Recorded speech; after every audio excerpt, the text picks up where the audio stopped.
Commissioner ने हैदराबाद की नुमाइश में पुलिस स्टॉल्स का इफ्तिताह किया। ट्रैफिक सेफ्टी के अलावा स्टॉल्स खवातीन की हिफाजत और साइबर क्राइम पर भी तवज्जो मरकूज करते हैं। हैदराबाद के पुलिस कमिश्नर CV आनंद ने जुमेरात 16 जनवरी को हैदराबाद की नुमाइश में लोगों में ट्रैफिक सेफ्टी बेदारी पैदा करने के लिए पुलिस स्टॉल का इफ्तिताह किया। हैदराबाद ट्रैफिक पुलिस की जानिब से इस्तेमाल की जाने वाली कुछ अहम टेक्निकों को नुमाइश के स्टॉल्स में दिखाया गया था। मैं आवाम से गुजारिश करता हूं कि वह हैदराबाद पुलिस के स्टॉलों को नुमाइश में देखें। खासतौर पर अपने बच्चों के साथ सड़क की हिफाजत की तालीम कम उम्री से शुरू करना जरूरी है, आनंद ने इफ्तिताह के बाद कहा।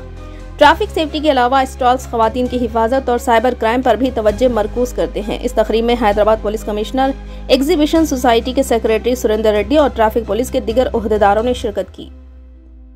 एग्जीबिशन सोसाइटी नुमाइश अंटाరు దీన్ని హైదరాబాద్లో అది పేరుగాంచిన ఈవెంట్ 45 రోజుల పాటు ప్రతి జనవరి ఫిబ్రవరిలో జరుగుతుంది।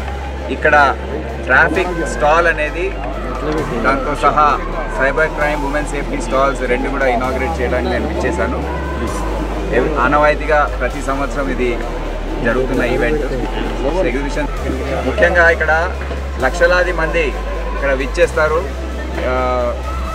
ఈ నుమాయిష్కి।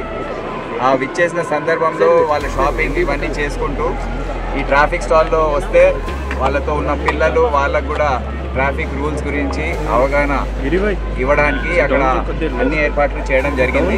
అదేవిధంగా సైబర్ క్రైమ్ మరియు ఉమెన్ సేఫ్టీ వింగ్లో షీ టీమ్స్ చేసే పని ఏ విధంగా ఈ ఒఫెండర్స్ని పట్టుకోవడం దాని గురించి అవగాహన ఇవ్వడానికి ఈ స్టాల్స్ అన్నీ కూడా ఏర్పాటు చేయడం జరుగుతుంది। అయితే ఈ సందర్భంలో మా ట్రాఫిక్ పోలీస్ వారు ఇక్కడ లా అండ్ ఆర్డర్ పోలీస్తో సహా 45 రోజుల పాటు బాగా కృషి చేసి ఇక్కడ క్రౌడ్ మేనేజ్మెంటే కాదు, ఉమెన్ సేఫ్టీ గురించి she teams activity plus road పైన ఏదైతే ట్రాఫిక్ రద్దీ ఉంటుందో అది రోజువారీగా చాలా ఎక్కువగా ట్రాఫిక్ ఉంటుంది। సో వారు కూడా చాలా కష్టపడి ఈ 45 రోజుల పాటు వీళ్ళు ఇక్కడ డ్యూటీస్ నిర్వర్తిస్తుంటారు। సో వారందరికీ కూడా నా శుభాకాంక్షలు తెలియజేస్తున్నాను। Exhibition society secretary Surender Reddy గారి వారి టీం అందరికీ నా ధన్యవాదాలు। వారికి ఎటువంటి సపోర్ట్ కావాలన్నా పోలీస్ డిపార్ట్మెంట్ తరఫున మేము ఇవ్వడానికి రెడీగా ఉన్నాం।